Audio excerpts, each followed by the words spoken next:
Assalamualaikum warahmatullahi wabarakatuh. Nama saya Reza Nur Mahmudin, NIM F1E119003.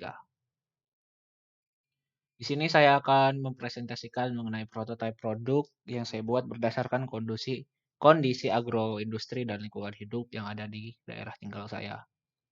Pertama, tentu saja saya harus menjelaskan mengenai daerah lingkungan saya, supaya jelas kenapa saya membuat prototipe tersebut.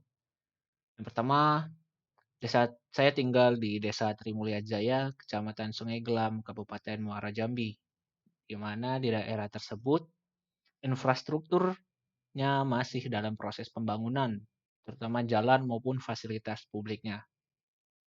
Kemudian, komoditas utama yang ada di Desa Trimulya Jaya dan sekitar yang berada di Kecamatan Sungai Gelam adalah kelapa sawit.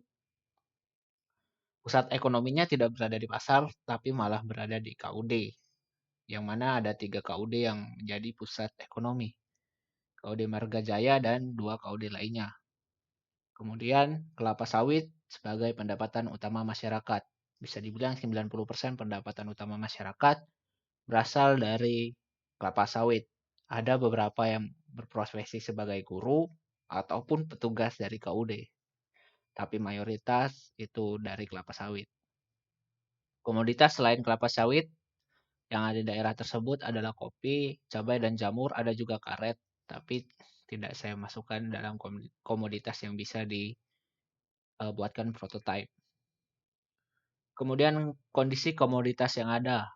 Tadi ada komoditas kopi, cabai, dan jamur. Di sini saya akan menjabarkan kelemahannya.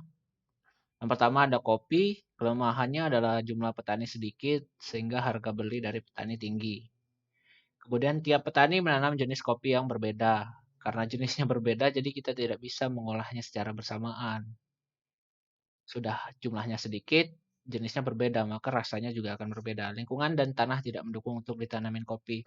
Lingkungan di desa Trimulya Jaya dan sekitar di Kecamatan Sungai Gelam itu kurang mendukung untuk ditanamin kopi, kondisi geografisnya. Kemudian kualitas dan cita rasa relatif rendah. Rasa dari kopi yang dihasilkan itu sangat relatif rendah. Karena kebanyakan petani hanya menanam kopi eh, secara iseng atau sekedar saja mengisi lahan yang kosong. Tidak dengan niatan yang tinggi dan tidak dengan bibit yang bagus juga.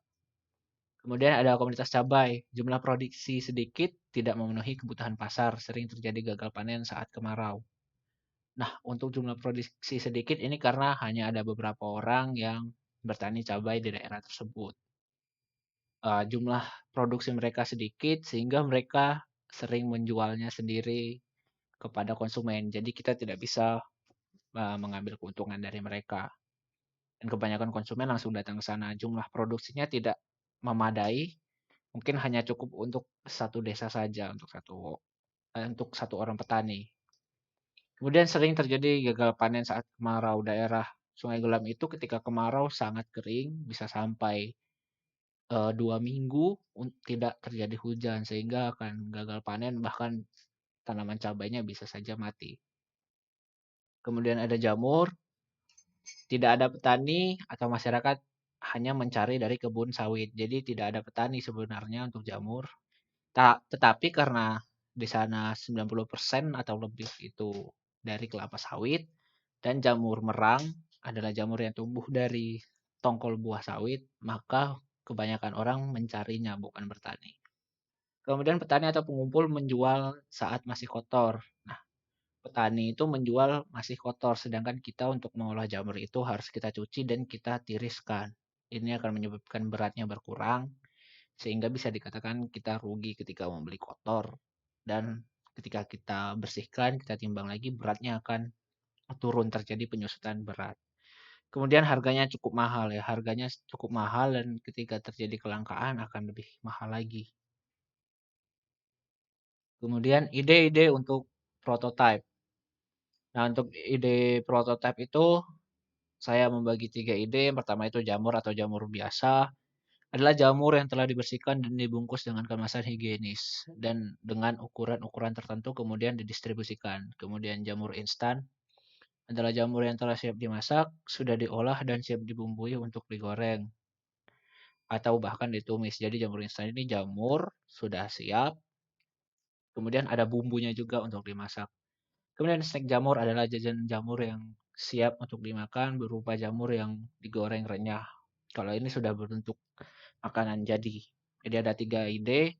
Yang pertama jamur biasa yang sudah dicuci bersih, dipotong, tinggal orang atau konsumen memasaknya dengan bumbu mereka sendiri, atau jamur instan. Sama seperti yang pertama, hanya kali ini sudah disediakan bumbu untuk dimasak, mau ditumis atau bumbu goreng. Kemudian ada snack jamur. Selanjutnya untuk prototipe jamur merang, menggunakan stand pot sebagai kemasan untuk produk jamur merang. Di sini ada gambar jamur yang sudah ditumis dan juga stand pot ya. Kemudian ada juga gambar jamur yang sudah digoreng dan dimasukkan dalam kemasan. Kemudian ada jamur yang baru dibersihkan saja dan dimasukkan ke dalam kemasan. Saya sendiri sebenarnya sudah pernah melakukan produksi terhadap jamur ini dan minat konsumen cukup tinggi, tetapi biaya produksinya memang sangat besar sehingga perlu manajemen dan effort atau waktu yang lebih. Kemudian ada produk pesaing. Nah, ini adalah sampel produk pesaing di mana ada sebelah kiri itu ada produk yang menggunakan kemasan yang sama, stand pouch, tetapi bagian atasnya dia memberikan label produk. Kemudian di sebelah kanan ini dia menggunakan semacam toples, tabung, kemudian diberikan label produknya. Nah, jadi sekian presentasi dari saya. Kurang lebihnya saya mohon maaf. Saya akhiri. Wabillahi taufiq wal hidayah. Wassalamualaikum warahmatullahi wabarakatuh.